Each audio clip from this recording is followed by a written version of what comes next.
They stood outside the crowded house, unable to reach him through the noise, the crowd, and the urgency of ministry.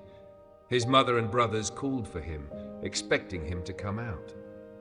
But his answer would echo through eternity, redefining what it truly means to belong to the family of God. He looked around at those seated near him and said, "Who are my mother and my brothers? Whoever does the will of God is my brother and sister and mother." This moment, in Mark 3:31-35, may be short, but it's deeply profound.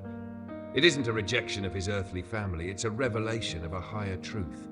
Jesus wasn't diminishing the importance of family, he was expanding it. In one sentence, he showed that the kingdom of God creates a new kind of relationship, one not built by blood, but by obedience. Let's enter that scene. Jesus is teaching in a packed house. People are gathered so tightly that even his family can't get in. Someone passes a message through the crowd. Your mother and brothers are outside looking for you. It's a simple request, one any son would respond to immediately. But instead of leaving, Jesus asks a question that shocks everyone. Who are my mother and my brothers? Then, looking at those sitting around him, his disciples, followers and seekers, he says, "Here are my mother and my brothers. Whoever does God's will is my brother and sister and mother." Those words changed everything. In that moment, Jesus redefined what it means to belong. Family was no longer limited to DNA or shared history, it became spiritual. The bond that matters most in the kingdom is not biological, but theological, doing the will of the Father.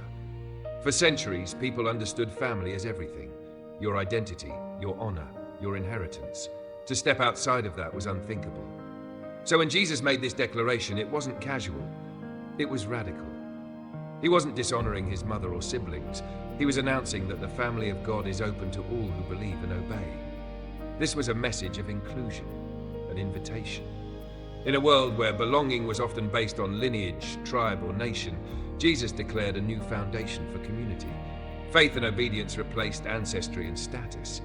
Anyone from any background could now become part of God's family through surrender to his will. That means you and I, no matter where we come from, what our last name is, or what our past looks like, have been invited into this divine household. You belong not because of where you were born, but because of whom you follow.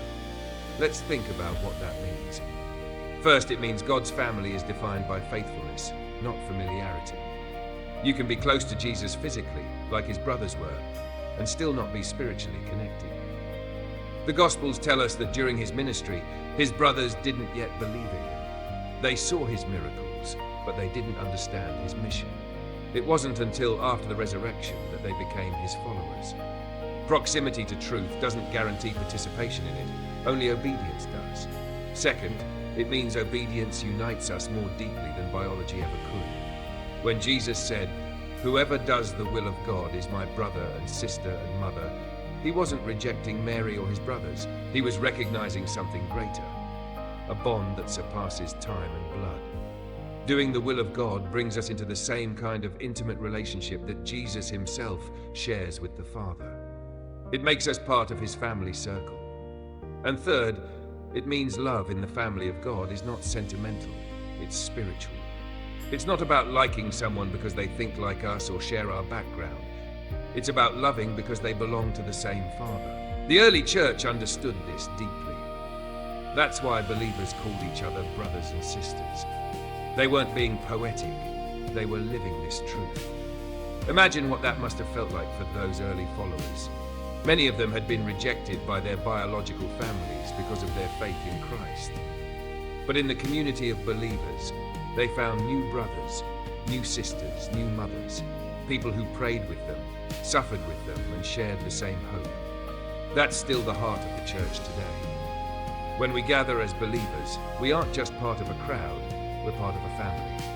But this passage also asks us to reflect deeply. Am I living like a member of God's family, or just an observer? Because being in the same room as Jesus isn't the same as doing the will of the Father. Listening isn't enough. Obedience is the evidence of belonging. That's the difference Jesus draws here.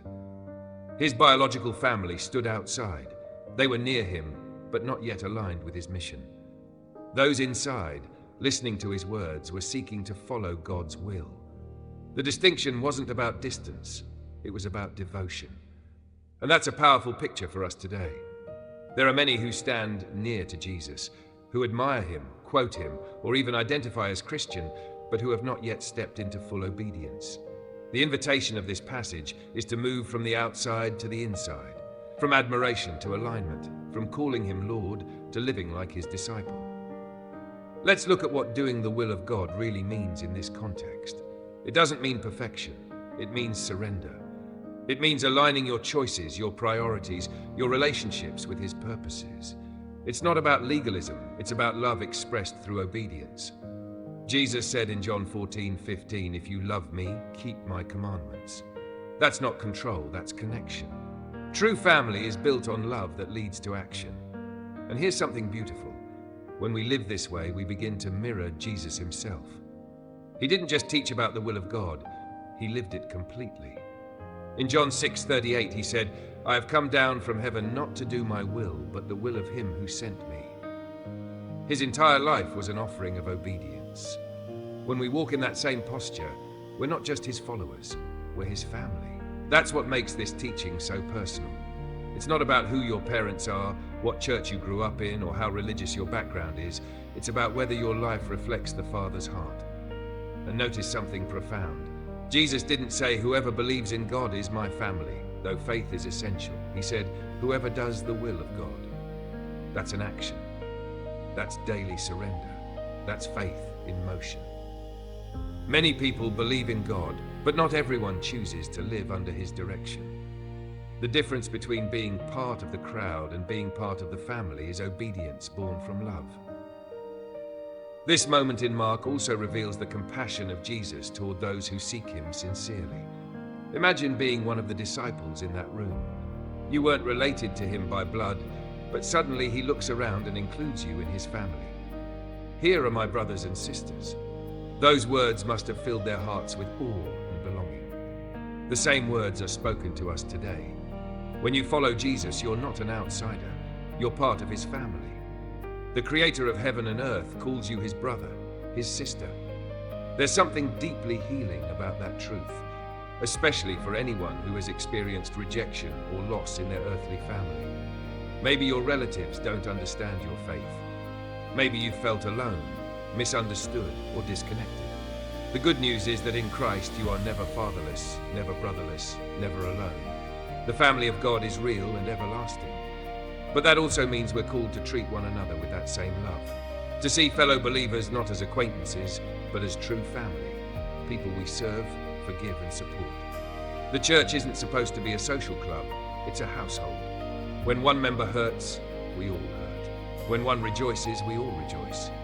That's what it means to live as brothers and sisters in the kingdom. This idea also challenges how we see relationships in general.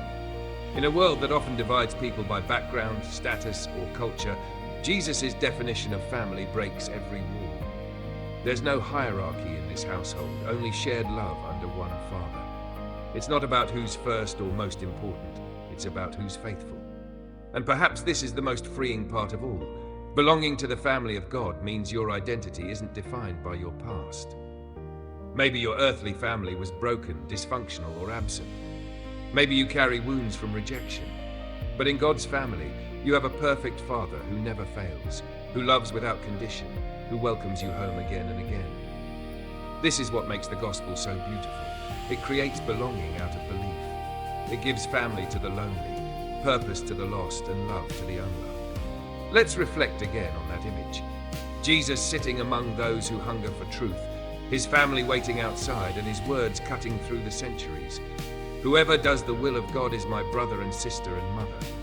He wasn't excluding anyone, he was inviting everyone. You don't need a perfect past to belong to him, only a willing heart. You don't need to be born into holiness, you just need to be born again. To belong to Jesus' family is not a reward for performance, it's the result of relationship.